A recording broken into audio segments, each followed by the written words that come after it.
Hello everyone, and welcome back to another Alliance War video. This one is going to be up against 4 Loki. As you can see, I've got 2 5-stars on the team, one for synergy and one for just being Quake. She was not banned for the first time in a while, and turns out in Battle Group 1, which has recently been reshuffled around, I'm one of the only Quake players, so I had the distinct privilege of using Quake for the first time in 3 seasons today, and she's just going to solo this 9A hazard shift lane to start off. We'll speed up the clip here. So yeah, I mentioned I'm in Battle Group 1 now. So we're going up against Cam, MCOC, Karate Mike, B McG, some other familiar names like that. I think actually Vega recently moved to this battle group as well because we're going to see some of his defenders.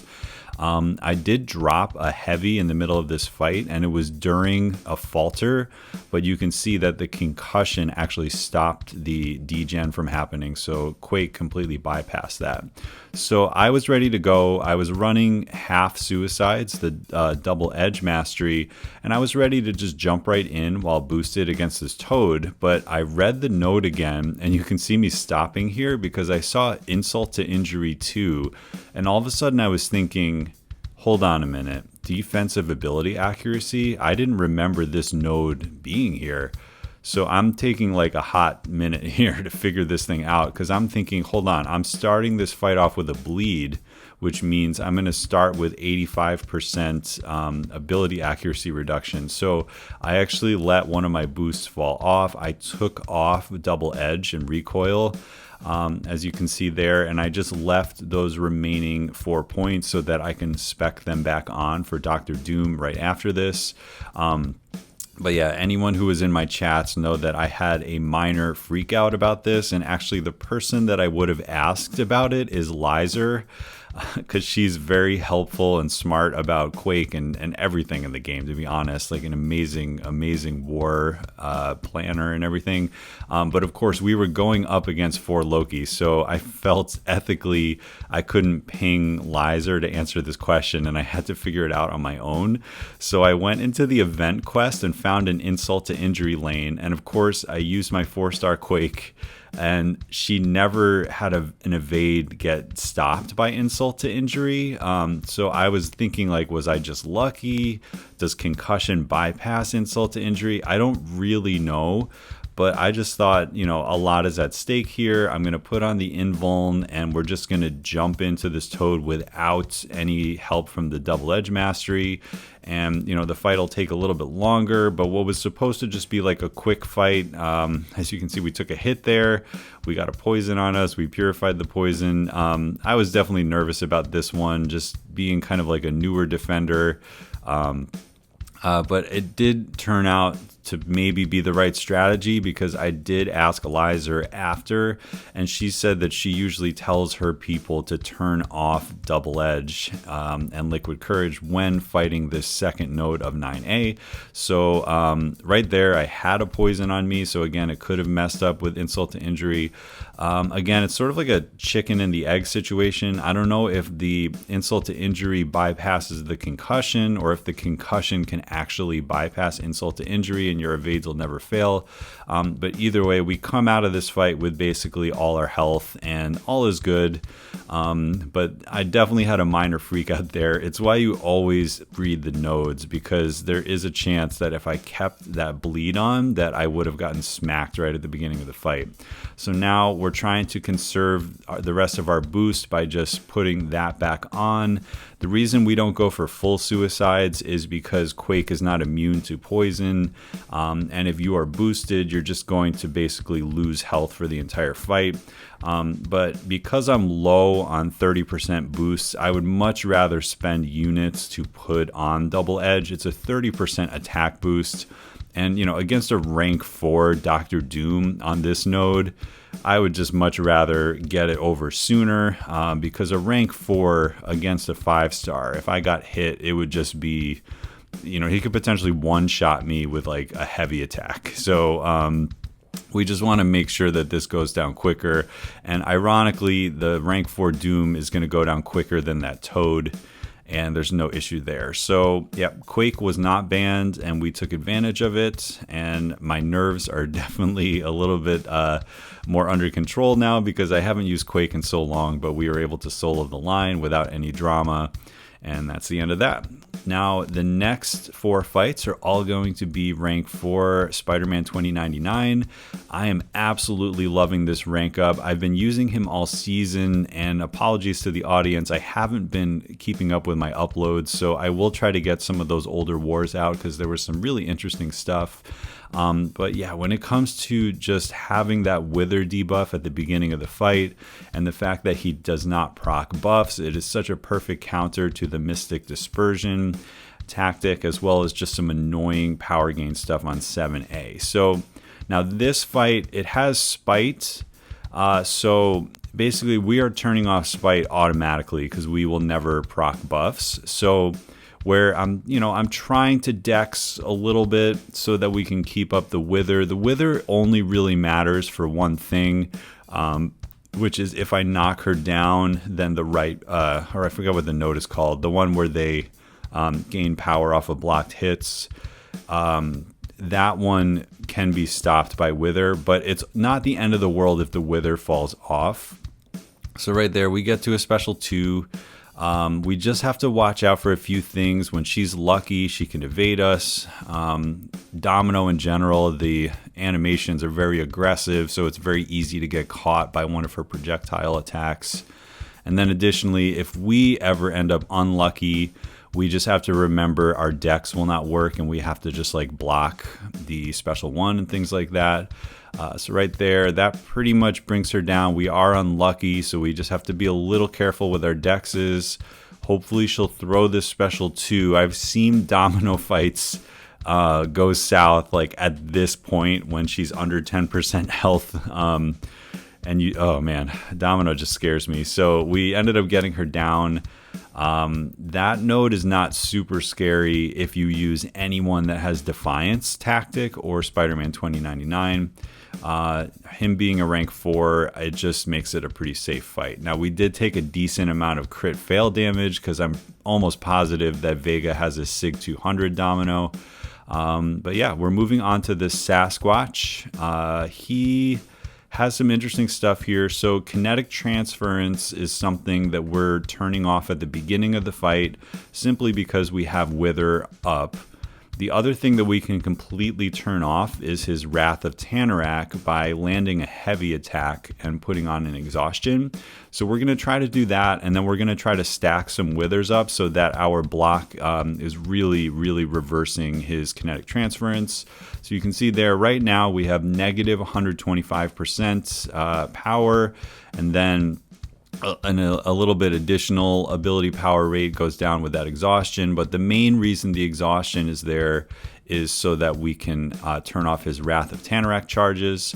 We don't want to be giving him too many bars of power simply because of Aspect of Evolution. We can't really stop that, but now that we have 2 withers, you can see when we block, it's going to basically bring him down to 0 power. It's kind of cheesy. And when he goes to 0 power, he gets a rupture burst as well. So we're just dexing to make sure that we can keep up double wither. We're putting enough debuffs on him that despair is blunting the healing. I think he may have just gained the 1 bar of power so far. Right now we still have our 2 withers, so everything's fine. He's pretty much dead, so I'm not too worried about just throwing this special 2 and that's going to end him. So yeah, that is a good placement for sure. If there was a Spider-Man 2099 ban, I think that fight is a lot harder with a more generic Defiance type champion. I would probably have sent Mr. Fantastic to take it because he can deal with the power control a little bit. But it definitely would have been a more dangerous fight because we were able to turn off everything.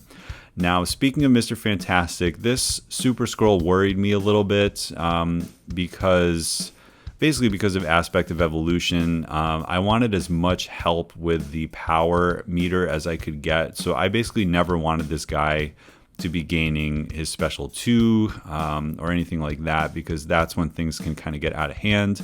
So he's going to have buffs pretty much at the beginning of the fight. And our goal is to keep our wither up and to try to refresh these reed debuffs as much as we can until we can stack 2 withers, and then we can not have to worry about it as much. But you can see with the petrify and the wither and some of these exhaustions, his power gain from the rich get richer is just completely reversed. So he's not going to ever gain any power. We have a falter on us, so we got to tap his block once. Now we can throw a special 2, and at this point we have the reed debuff, we have 2 withers, so like he's just not going to be gaining power, and the fight's pretty under control at this point. So we just need to keep the debuffs up, and we need to watch his falter. We're never going to trigger Mystic Dispersion, obviously, because we're not gaining buffs. So here comes the falter timer. Our reed debuffs just fell off, so we lost a little bit of control there. He does gain the protection passive if we miss, because we did trigger the falter 1 time. Now one of our withers has fallen off, but you can see that he is still losing power because 1 wither is negative 125%, and then the exhaustions add a little bit of ability power rate reduction as well. You can see a couple things about the SIG ability really help here. Our combat power rate is just very high based off of that SIG ability. The ruptures putting in their work, everything really just hard counters that node, and yeah, that's why Spider-Man 2099 is such a good war champion, especially this season. We have the aid of the Defiance tactic as well, but he has that wither on top of it. It's just an amazing champion. Now here's a very common placement, this Mangog on 54. We've been seeing this for many seasons because he was also unstoppable armor and a little bit of a force to be reckoned with here. He's potentially a little bit more dangerous with the miss, because let's say you're using a power control champion that can't bypass Mystic Dispersion. If you miss on one of your crucial moments when you're trying to drain his power or something, with Dr. Doom, for example, you could really run into trouble. So you really do want to be using someone that can counter, buffs, basically. So we need to keep this wither up because this has improved power gain. The wither will not stop his power gain. It only reduces it at this point. So essentially he's gaining like 75% of the power that he would normally be. Right there, thank you, input issues. We just got completely smacked, but Mangog is a little bit of a noodle on his special 1. So we barely took any damage, and we're healing it back from the stagger. So, Mangog does not hit hard, but obviously an unblockable special 2 would pretty much end us here. So I used advanced power boost because I didn't suspect that the indestructible would matter. As you can see, we took all those hits anyway, and we still have a lot of health. But to me, it's more important to get that second wither up and then just keep it up. The cool thing, watch his health right now. As he gets to exactly 0 power, we get a rupture burst with 20 ruptures. It's so insane. Another one right there, because getting to 0 power also counts as crossing a bar of power. It is the most ridiculous ability ever. So we've only hit him 8 to 10 times or something like that, and he's just gonna go down. Reversing that power, the ruptures doing their work, the rupture bursts doing their work. Absolutely incredible counter there, and I'm just so happy to have him on my team. And yeah, that's gonna wrap this one up. There are so many YouTubers between these 2 alliances, so definitely I wanted to get this war out so that you can kind of see it from all the different perspectives. But yeah, definitely I would highly recommend searching SSx-1 versus 4 Loki or something like that, and just seeing all the different videos that you can get, because between the 2 alliances, we have so many YouTubers. Now, 4 Loki is having a pretty incredible season.